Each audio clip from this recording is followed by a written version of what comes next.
Hey guys, thanks for watching. It is dark as a dungeon. It's about 4:40 in the morning.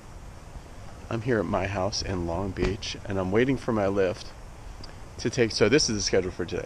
So a lift is going to pick me up here in 4 minutes, and then I am headed to the airport to fly to Phoenix. Then I'm getting a rental car and driving at 45 minutes to Superstition Mountain to go talk to Mike Malaska today.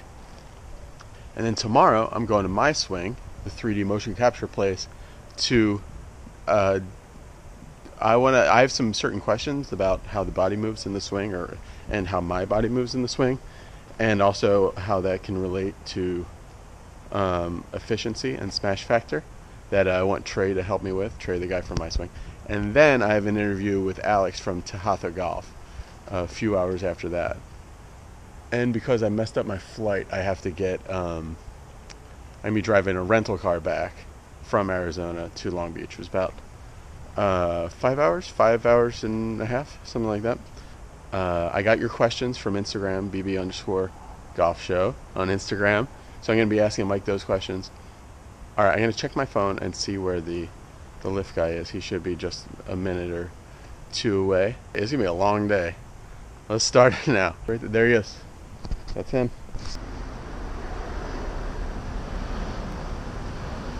Alright, let's catch this plane.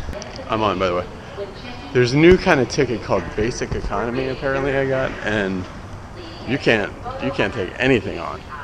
So I had a bag with me. You can take a very small, like a purse or something like that will fit under the seat in front of you, but you cannot take on a roller bag or any other kind of like actual luggage looking bag. So I had to pay $25 for the golf bag, which is fine, but then $35 for the roller bag to check it too, which is the other thing. Is mostly I just didn't want to have to leave that away from me. So he recommended that I take my charger and anything else I needed. So made it through security. Now this is a really cool new area that they put here in the Long Beach airport. What's cool about it is directly across the street, so literally about a 500-yard walk, maybe 600-yard walk from here is the pro shop to Skylinks, which is where we had our Be Better Golf School a couple months ago. It's where we're having our Be Better Golf short game scoring school. So a couple of the guys that are coming, and one of the women that's coming, are flying in to Long Beach Airport and literally just walking across the street. One thing that has happened that's been annoying is my left forearm now has tendonitis, like tennis elbow. It started with I hit a ton of range balls on Friday, and I feel like I kind of threw my arm out. This was so exactly a week ago.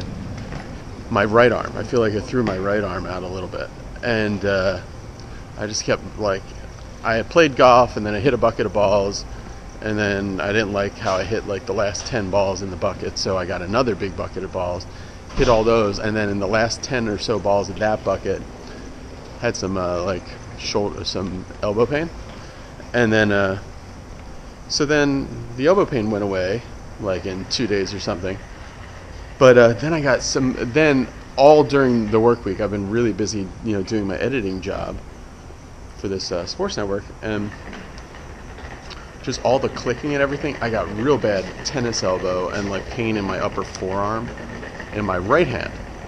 Now, while I had that pain though, I was doing almost everything on the computer and everything else with my left hand. So I did some things with my gear tie, twisting it both directions and stuff, and then I got acupuncture from my wife, and the tennis elbow in my right arm went away. And thank God, because that was really, really annoying. And I was thinking, like, I'm not going to be 100% at all for this interview with Malaska or for the other stuff I'm doing. So, but then, because I've been using my left arm so much in compensation, now I got tennis elbow in my left arm. It's not really the elbow, it's the forearm. It's just that, like, annoying. So anyway, it's just a little bit, and it comes and goes. So, and I bought one of those braces, so that puts like pressure on your forearm area. So hopefully that's all I need, and I'll be all right. There's the guys. Let's do it. Alright, I'm in Phoenix. I gotta go get my bags, and then I screwed up this whole booking of this trip. It has me coming home tonight. Like I arrive here today and I fly back home tonight. I'm supposed to arrive here today and fly back home tomorrow. So the rental car's messed up, and so is the flight. So I'm gonna have to get my rental car and change it some way so that I can drive it back to Long Beach. Alright. But mainly I just want to get over to Superstition Mountain and start working. Okay, so I got the rental car. I'm headed out to Superstition Mountain now. They set it up so I don't have to bring it back to the airport before I drive it to Long Beach. So I'll have it for the next day and a half, 2 days, whatever. I just have to get it back to Long Beach before 9 a.m. on Sunday. And it's Friday morning now. So I am in past Scottsdale, Arizona. I don't know, somewhere on the way to near Apache Junction is Superstition Mountain Golf and Country Club. And I'm just passing Superstition Springs Boulevard. Alright, so there's 3 things that I want to do. So on the range, what I want to do with Mike is, first I want to do viewer questions. So you guys had a lot of questions about, I want to ask him about laying off the shaft and body rotation. That's kind of like the Cali move that people are calling it. I wanted to ask him about that again. I wanted to ask him about releasing the club. Just kind of put a button on that. I know that he doesn't like to kind of go back to toe up and spin it. He more has this release more like that. I want to ask him about that. I want to ask him about over the top from the inside, and what I really want to ask him about is directing, how to have like 2 things in your mind at once. As far as you don't put your hands to the ball, you put your hands to the inside, in and 10 then miles, continue onto US Highway 60. But the club head has to go to the ball, but your hands shouldn't aim at the ball. So that's kind of difficult to have 2 aiming points in your mind at the same time. So I want to ask him about that. Then some people have. I'm doing this project about Smash Factor, so I wanted to get Driver out and do Smash Factor stuff with him. Maybe we'll even do a live broadcast. I don't know if that's going to happen. That would be cool though. About 11, 12 more miles to go. Alright, there it is. Just off to the left of the car here. The famous Superstition Mountains. So the superstition is, or the legend is, that there's lost gold up there. That there was some big vein of gold up in those mountains, and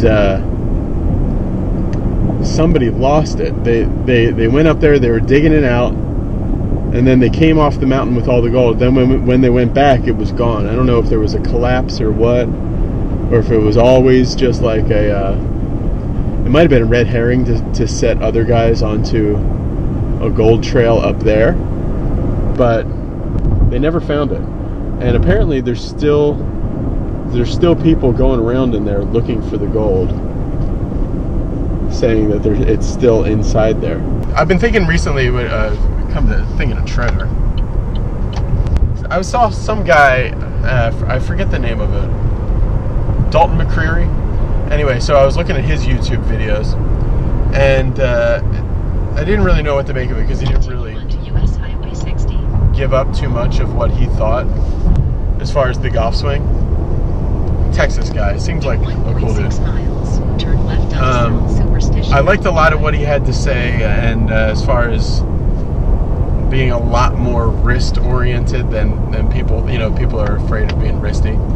He doesn't look wristy at all in his swing, but everything he tells you to do is very wristy. So there's a lot of good things that I thought that he was talking about.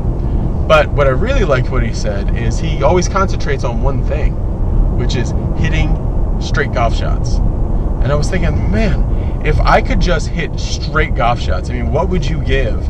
How many pounds of gold would you give to guarantee that every time you were going to hit it dead straight? If you could just, let's say 2 things, hit it on the button and hit it dead straight every time, what would that be worth to you? And believe it or not, there's a lot of people that can do that.